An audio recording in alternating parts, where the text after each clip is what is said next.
Thank you very much. My name is Ray Abram, and today I'll be talking a little bit about the power of habits. What would you do if I told you that you could have everything your heart desires by just following a few simple steps? Now, this is no pie in the sky, get rich scheme. Everybody in this room was born with the ability to achieve everything they want. But somehow most of us, myself included, somehow fall short. And why is that?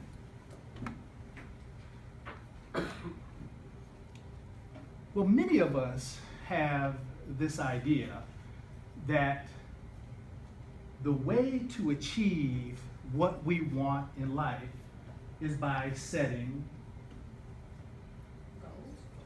goals. But that concept, unfortunately, is really what stands between you and what you really want. The problem with goals is that there's only two outcomes, right? First, you can either achieve your goal, right? So you say, first is that you actually don't achieve your goal, right? Which is most likely. You set out to say, okay, I'm gonna lose 15 pounds before the next annual event. And the first week you lose 4 pounds. Second week, lose 2 pounds. That third week, nothing. What happens on that fourth week? Yeah, you didn't really just say, hey, you know what, forget it. Next year, I didn't really want to buy a new outfit anyway, right? I'll just do it next year. Right? Or conversely, you can succeed with your goal. You can lose that weight, and what happens over the next 6 to 8 months? Gain it back usually, right? Or if it's a financial goal where you've saved enough money, then you want more, or you spend it. If it's a job, you get the job, you get that senior manager job finally, but what happens? Next you want to be a director, right? And then after that you want to be a VP, and then so on and so on. So setting goals, unfortunately, leads to a permanent state of dissatisfaction. But to be fair, goals in themselves are not bad. They just need to be supported by strategies and habits. Now, we're all professionals, so most of us know that whenever you set a goal, you have to have a strategy. There's no lack of information on how to save money. There's books out there on how to diet. Lord knows there's 500,000 hits on Google when you Google diet, right? Everybody in here has tried it, but again, they don't work. We have all this information, but they need to be supported by habits. And according to Charles Duhigg in his book, Habits, he talks about the reason why this is important, or the reason why we tend not to achieve our goals, even though we have information, is because, believe it or not, most of us spend almost half of our waking lives in kind of a hypnotic trance. Some a little bit more than that. And some people some people I know.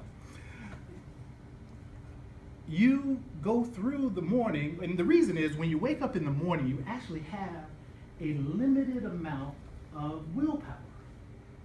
Now, we think of willpower as something that we have to exercise whenever we have to do something we don't want to do.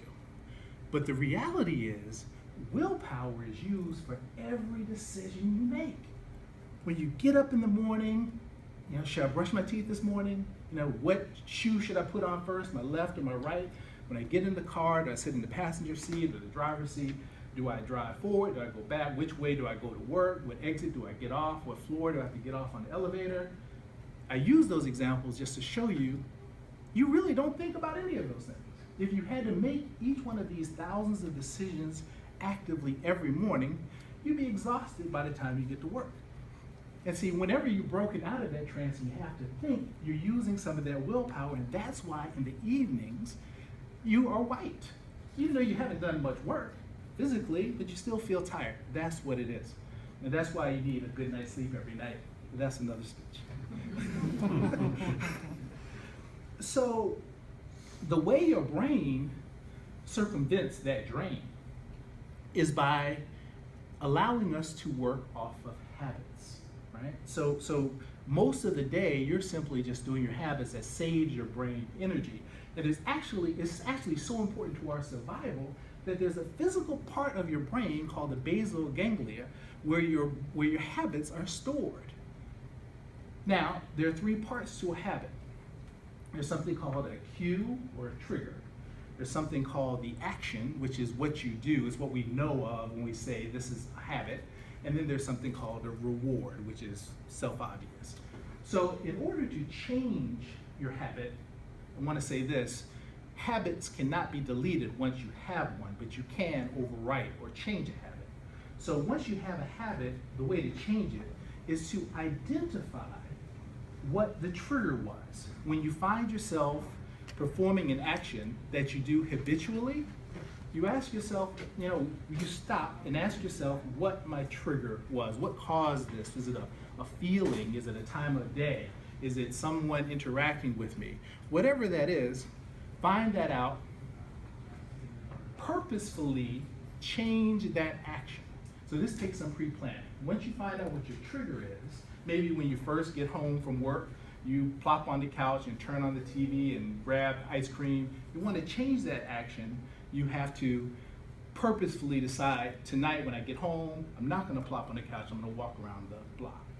And do it every day, but the key is to give yourself a reward at the end, right? So our brains, believe it or not, are not as intelligent as we think they are. They're like little computers. And so it knows that when you have this trigger, you do this action, you give it a reward, your basal ganglia will remember that, and after 14, 21 days, you'll start to get a habit. So don't worry about your goal, worry about doing it every day, trigger, action, reward, and create a new habit or change a bad habit. So I'll finish with this. Goals don't work, strategies let us down. Take control of your habits to take control of your life. Thank you very much. I'm ready.